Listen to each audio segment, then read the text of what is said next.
So, all right, without further ado, here is Garte, everybody.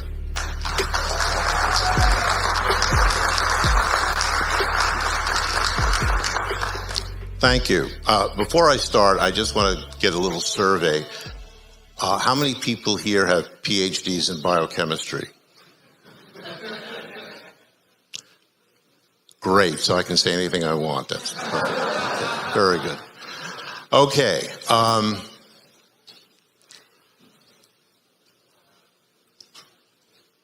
God does not exist. There's no such thing as God. It's impossible. It could not be a God. That's what I was brought up to believe. I came from a militantly atheistic family, going back 3 generations. And that's what I thought for most of my early life, in fact, all of my early life. And yet here I am, speaking to an apologetics conference as a devout Christian. And how did I get from that starting place to where I am now is a very long story, and I discuss it in this book. I think some of it, I think it's available outside. It's also available everywhere else. And I'm not going to talk about that very much today, except for one part of it, which is that science, particularly the science that I was doing and studying, was a large part of my starting on my faith journey. And I'm going to talk today about one part of that, which is what I know best, which is the biochemistry of life and how it relates to the origin of life. Now, what's interesting is that sometimes I call myself a biologist, sometimes I call myself a chemist. That's the great thing about biochemistry. You can do either one, or pretend to. And sometimes I have often found, in just my own anecdotal experience, that biologists are really strongly atheistic. And I thought that was just my own imagination, but in fact, this slide shows that among the fellows of the Royal Society, 68% of physicists consider themselves as atheists, whereas 89% of biologists do. It's a real difference. And that seems strange on first glance because, you know, we heard from Luke Barnes yesterday that there's so much design in nature and in you know, the universe and galaxies, but especially in life. And in fact, here's some photos of examples of design, the beautiful flowers, the incredible speed of a cheetah, various fish, one bird here. I didn't include a hummingbird, but that's Luke's specialty, so I'll leave that. And of course, the most important example of design are us, human beings. And here I have the best example of human design. This happens to be my wife. And since she's not here, I have no problem showing this. Otherwise, when I've shown it when she was there, she got upset at me. But anyway. Even Daniel Dennett, the very famous atheist, says biology, the biosphere, is utterly saturated with design. Richard Dawkins, you heard this, I think, from Luke, has talked about design in life, design in biology. And of course, what he says is it's the appearance of design. So we'll get into that.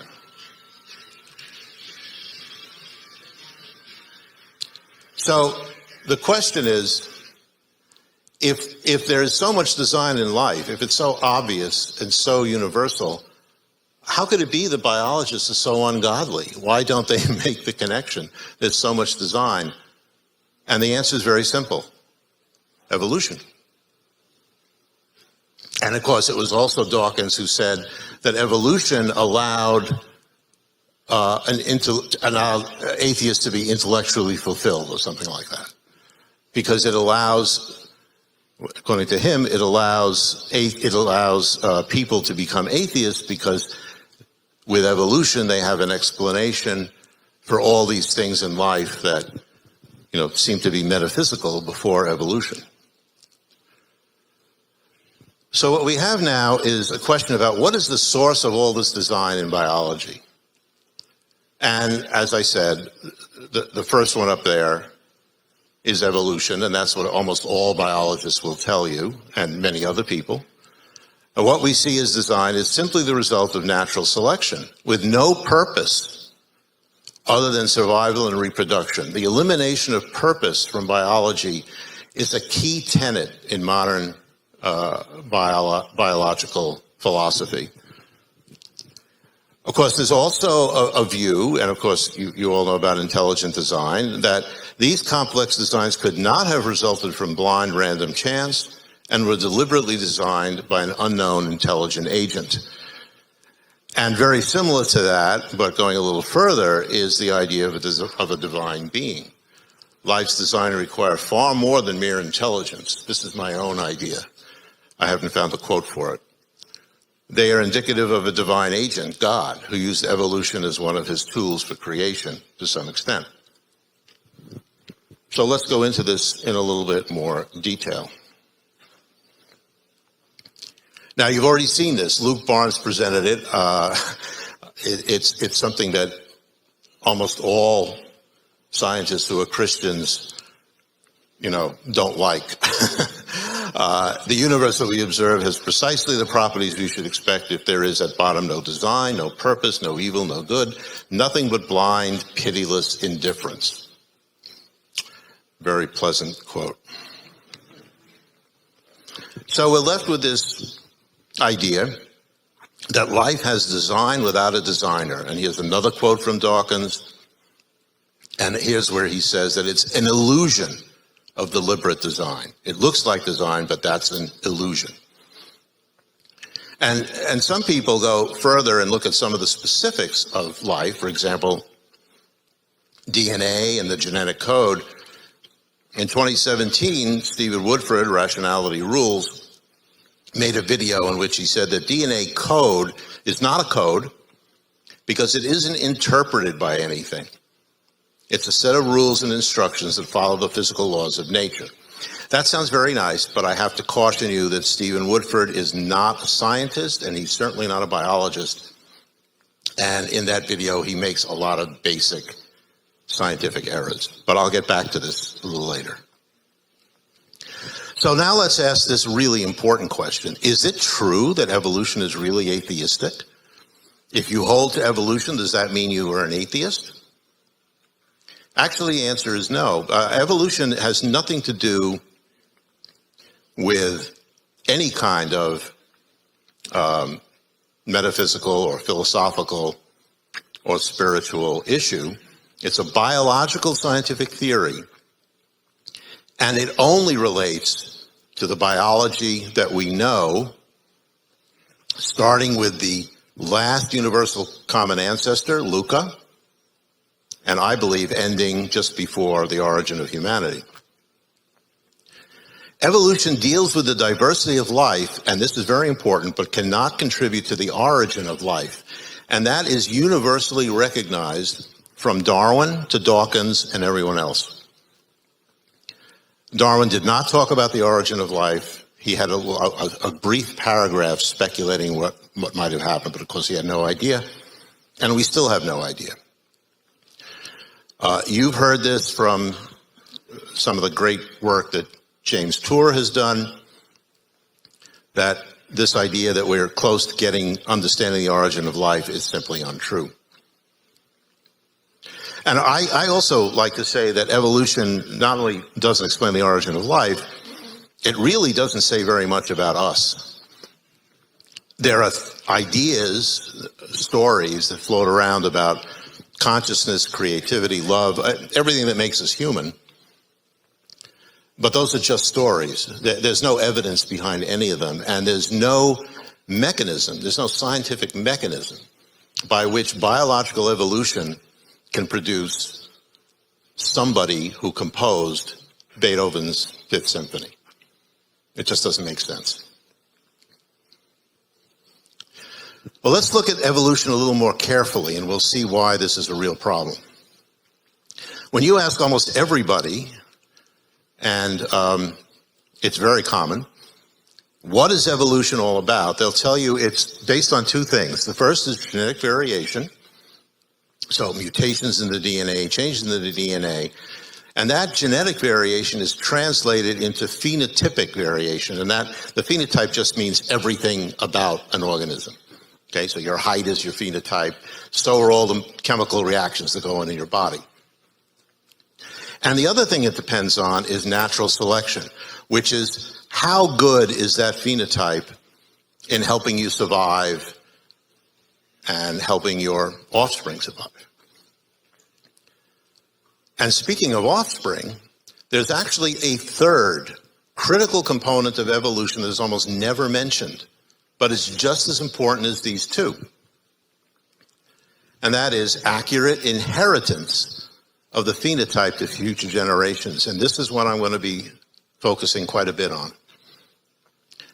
If you have a mutation that improves your fitness, okay, let's say that I get a mutation that makes me incredibly strong and brilliant and everything else, that's nice for me, but if I don't pass it on to my offspring, there's no natural selection.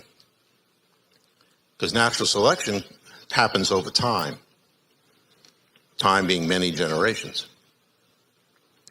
And in fact, Darwin said this. And look at the underlined lines. And from the strong principle of inheritance. Now, of course, Darwin had no idea what that was, but he knew there was a strong principle of inheritance. These will tend to produce offspring similarly characterized. In other words, accurate replication, accurate self-replication.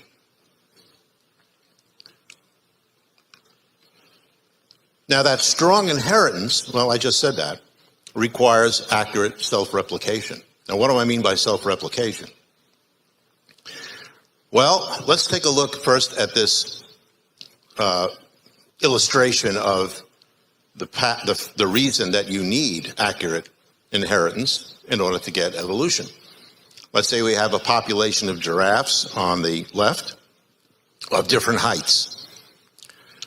The taller ones, especially if the environment becomes difficult to find food, the taller ones will survive better than the shorter ones, and after many generations, the shorter ones will die out, the taller ones will be better able to adapt and to find food, and they will become dominant in the population. That is natural selection at work, very simply. But that assumes that tall giraffe, I keep calling them elephants, I don't know why. That very tall giraffe passes on its traits, its phenotypic traits, which come from some genetic event, to all of its offspring. And those offspring pass it on too. And if you don't have that, if you have inaccurate genetic inheritance, you get tall giraffes, and you also get short giraffes, the original short giraffes. Because the tall giraffe may not be able to pass on that trait to its offspring. And that means no evolution. So let's get back to this idea of accurate replication in a little more detail. And if you think about it, accurate self-replication is a property solely of life. In fact, it's a property solely of living cells.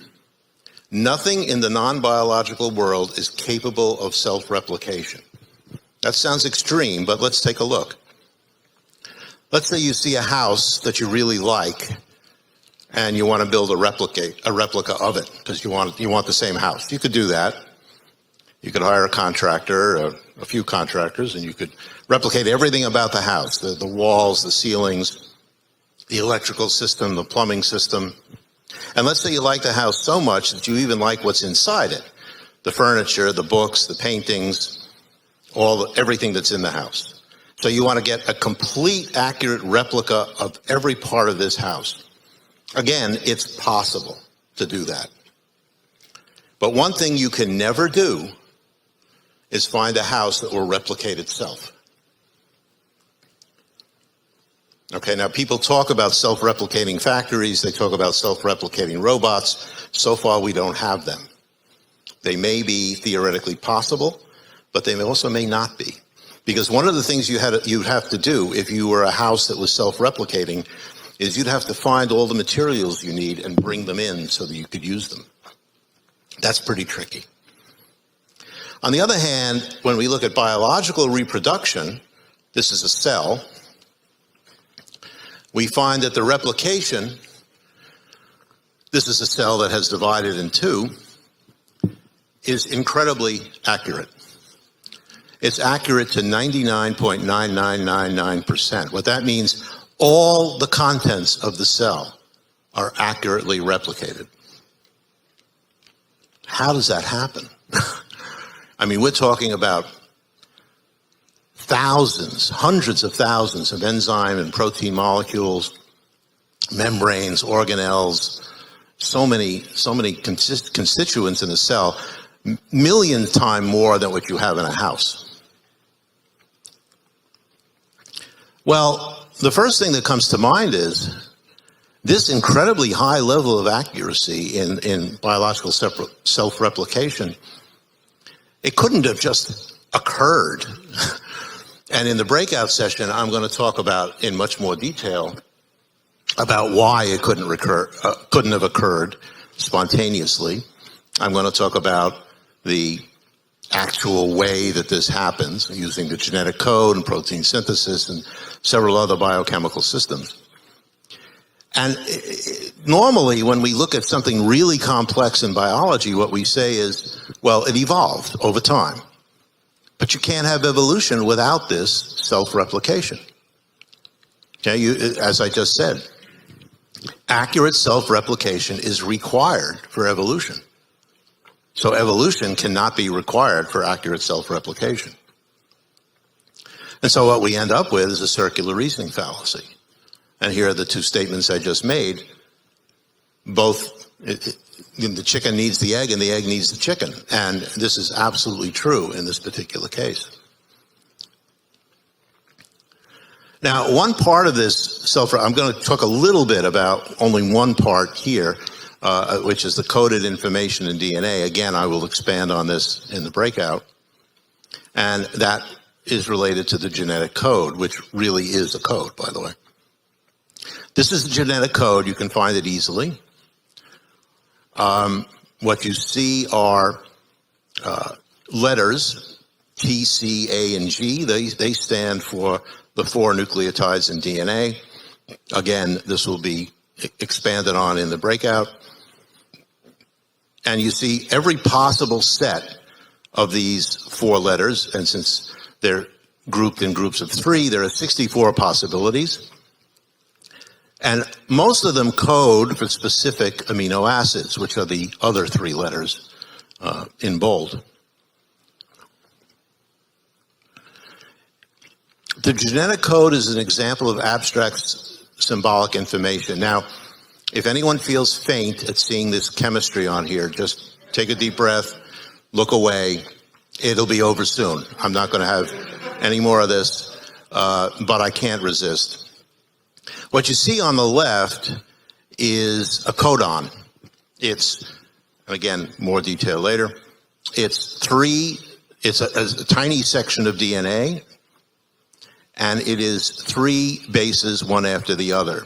The one on the top in orange is adenine, and then the green is cytosine, and the yellow is thymidine. And that codon, that little 3-base sequence of the DNA, means something. It means put this molecule, which is threonine, it's an amino acid, put that threonine next, wherever the right position is, in the protein that you're making. Now, there's no connection between threonine and this codon. There's no chemical connection between them. So that's why this is abstract symbolic information. It's very much like the word tree, whether it's spoken or written, has no connection to the actual plant. Okay? We use it because that's what language is. Language is abstract symbolic information.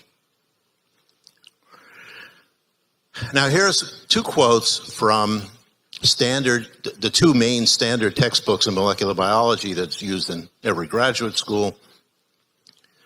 Lewin in Genes says, the genetic code is deciphered by a complex apparatus that interprets the nucleic acid sequence. Notice the word interprets. You may remember that Stephen Woodford denies that anything is interpreted incorrectly. In the molecular biology, The Cell by Alberts et al., the conversion of the information in the messenger RNA represents a translation of the information into another language that uses quite different symbols. Now, I've actually met Bruce Alberts. He is not at all a theist, I can testify. And I don't know about Lewin, but generally, this is not controversial in the world of science.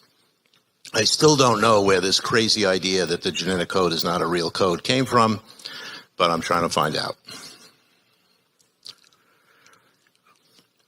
So what natural processes produce abstract symbolic information? None. All the abstract symbolic information we know of is ours, okay?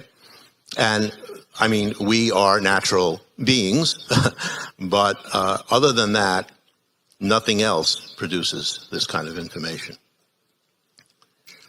Now, I talked a little bit about the genetic code, but there are many complex biochemical processes that are required for accurate inheritance, for accurate self-replication. One is the replication of the DNA.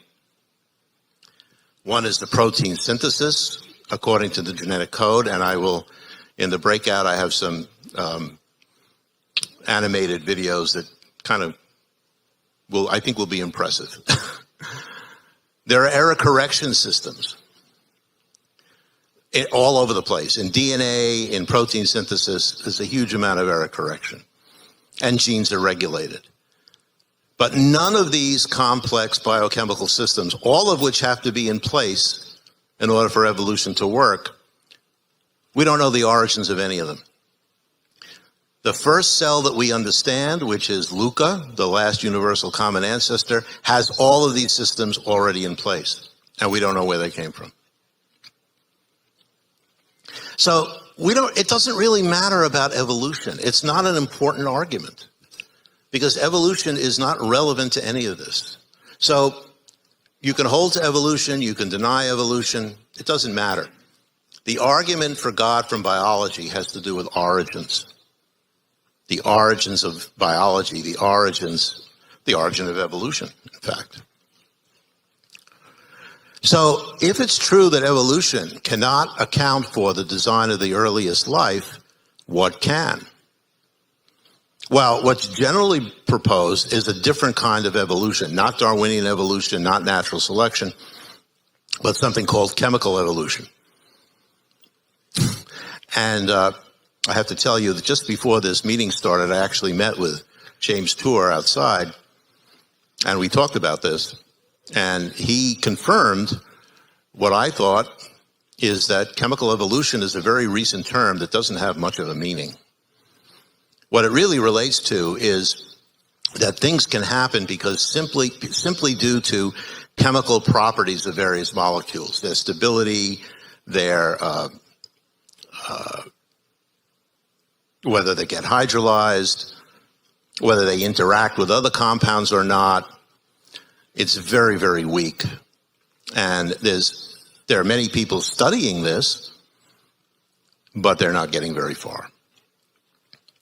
It could be a lucky accident. That's out of the question. Nobody believes that. Nobody even suggests it. It could have come from outer space, which doesn't answer anything, because it came from Mars. How did Mars get it, or wherever? And the most common answer is we don't know, but we'll find out someday. I call that future science of the gaps. How many times have you heard an atheist say, well, we don't know, but science has always answered all questions and it'll answer that one also? And finally, the one I believe is that there is a divine designer. I don't use intelligent design because this is way beyond intelligence. None of us could do what God did in creating these biochemical systems. So I would say that if life began as a series of complex chemical reactions that, quote, eventually evolved into a living cell, and you hear that all the time, that statement is simply fallacious. It can't happen for reasons that I discussed. So the origin of life must involve something in addition to natural chemical reactions in order to allow for the origin of evolution. I would like to propose, and I will again expand on this also in the breakout, that perhaps one of those somethings, there may be many, is the idea of teleology, purpose. Is there any evidence for teleology in biological evolution? Interestingly enough, many biologists, including non-theists, like Dennis Noble, who's a very famous biologist, is coming to that conclusion. I'll read these two quotes. Organisms and population of organisms do have identifiable and testable goals. The targeting of variation and the preservation of existing functionality ensure that evolution is not entirely blind. And that last sentence I will unpack again in the breakout. And then quoting this other character, the solution to the problem of converting nucleic acid chemistry into protein chemistry may be the fundamental root of inherent teleology in living organisms. So here's a redesign of that credo. The design of life, this is what I believe, comes from a designer, a coder, a reasoner. And so I would like to redo Dawkins' credo and say that this is what's true. The universe that we observe has precisely the properties, including life, that we should expect if there is at bottom a grand design, a purpose, such as the existence of life that can worship its creator, good and evil, and all that is needed to justify belief in the presence of God. Thank you.